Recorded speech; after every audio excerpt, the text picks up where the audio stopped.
So what's good, y'all? We back in here with another video, and we got more off-season news and a report that's been going around about the past 2 or 3 days, you could say. And this report kind of took me a little bit by shock because the San Antonio Spurs have been actively shopping Dejounte Murray this offseason.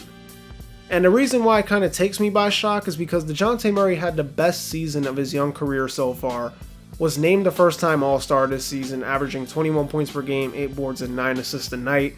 Basically was a walking triple-double for the Spurs this past season. And he's improved every single year since he's been in the league. So this report kind of comes as a surprise to me because it's not like Dejounte Murray is a 29-year-old about to be 30 or a 28-year-old about to be 29.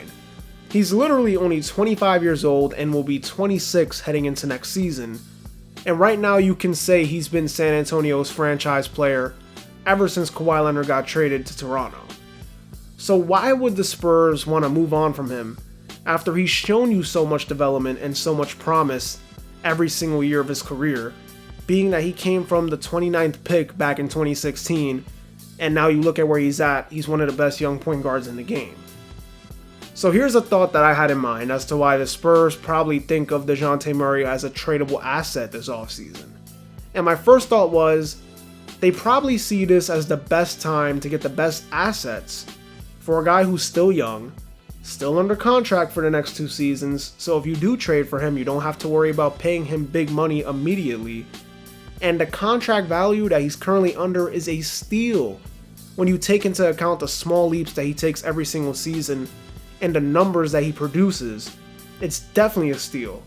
So San Antonio could take that and use that as an advantage. They can present this to another team and ask for what they want, which is probably picks, maybe some young guys, who knows. They can get what they want for Dejounte Murray right now because he's coming off the best season of his career. Then you take into the fact, maybe San Antonio low-key wants to wave the white flag on next season. Last year, they were almost a playoff team. They're probably thinking ahead. They're looking at the draft class next year. It's looking stacked.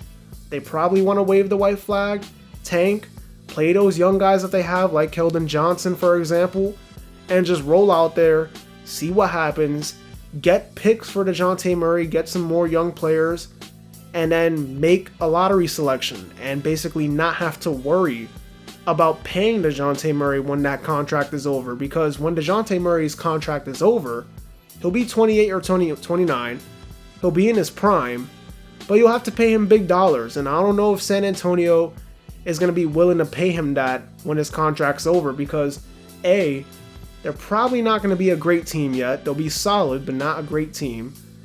And B, they probably don't want to deal with all that on their checkbooks. They probably don't want to have that big contract on their hands. They'd rather just go out there, have guys on rookie contracts. Obviously, you'll have to pay certain guys in contract extensions, but that's one less big contract you have to worry about. Then there's also the report that they want 3 first-rounders in any trade for him. And they said it would take quote-unquote a Drew Holiday kind of trade package to get your hands on him. So this just leads me to believe that San Antonio basically is just thinking about getting assets for him. That's all it is. They probably want the best available.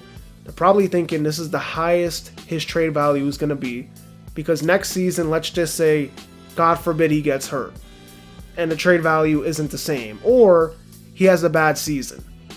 They're probably thinking ahead, I don't blame him. I don't blame him for doing that. Not saying that he's going to have a bad year next year, but I get why they wouldn't want to take the risk and would probably think about trading him right now. So with that in mind, let's discuss the potential trade targets that have been going around Twitter, and even some rumors of trades that have been going around in front offices. One trade that I heard was the most popular one going around was John Collins and picks being traded from Atlanta to San Antonio in exchange for Dejounte Murray. And this is one trade that I don't really get for both sides. I mean, I get it from a Spurs perspective, probably wanting to rack up assets and draft picks.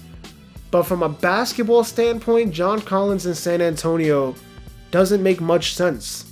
You already have good young frontcourt players like Keldon Johnson, who's 22. You drafted Jeremy Sohan literally a few days ago, and it just wouldn't make sense. And even for Atlanta, it's a little confusing because, yeah, defensively, it makes them a better team. Dejounte Murray would definitely help on that aspect. Atlanta was not a good defensive team last year, and they weren't a good defensive backcourt. But offensively, I have my questions.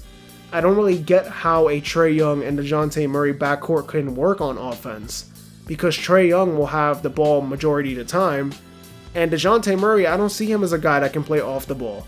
Dejounte Murray is a playmaking guard that can score, but he's not a shooter. He shot 32% from 3 this past season. So putting him at the 2 next to Trae and having him play more off the ball, because Trae is obviously the better player, it would just do Dejounte Murray a disservice and make things kind of complicated on offense. Then the other team that I think makes more sense is the New York Knicks, because the Knicks do have lots of draft picks, especially with the trade they made recently, giving them 3 first-round picks for next year, even though they are protected. And not to mention, the Knicks do need a point guard, and getting Dejounte Murray will do them wonders. But right now, with all the reports going around pointing to the fact that New York is going after and being big favorites to sign Dallas Mavericks free agent guard Jalen Brunson, I don't know if Dejounte Murray is the Knicks' first option, even though if I was the Knicks, I would make him my first option. So all in all, if I'm San Antonio, I have no problem trading him for the right price. But at the same time, it's such a hard decision because he's such a good young player and he can be a key piece in their rebuild. He almost led them to the playoffs this past season, like I mentioned earlier. So this is going to be a big news story to follow around all offseason long and all season long if it gets to that point. If they don't trade him this offseason, I can definitely see them trading him during the trade deadline if he's having a good year and the Spurs get off to like a slow start. So there's a lot of ways this whole situation can go, and to be honest, I think the trade deadline option is something that I think is more likely to happen, and that's what I would try to do if I was in the Spurs shoes right now anyways. That's going to do it. Don't forget to like, comment, and subscribe. Also follow me on Twitter and Instagram. Link will be down in the description below. This has been the Checkup, where we talk hoops and hoops only. And I'll see y'all in the next video. Peace.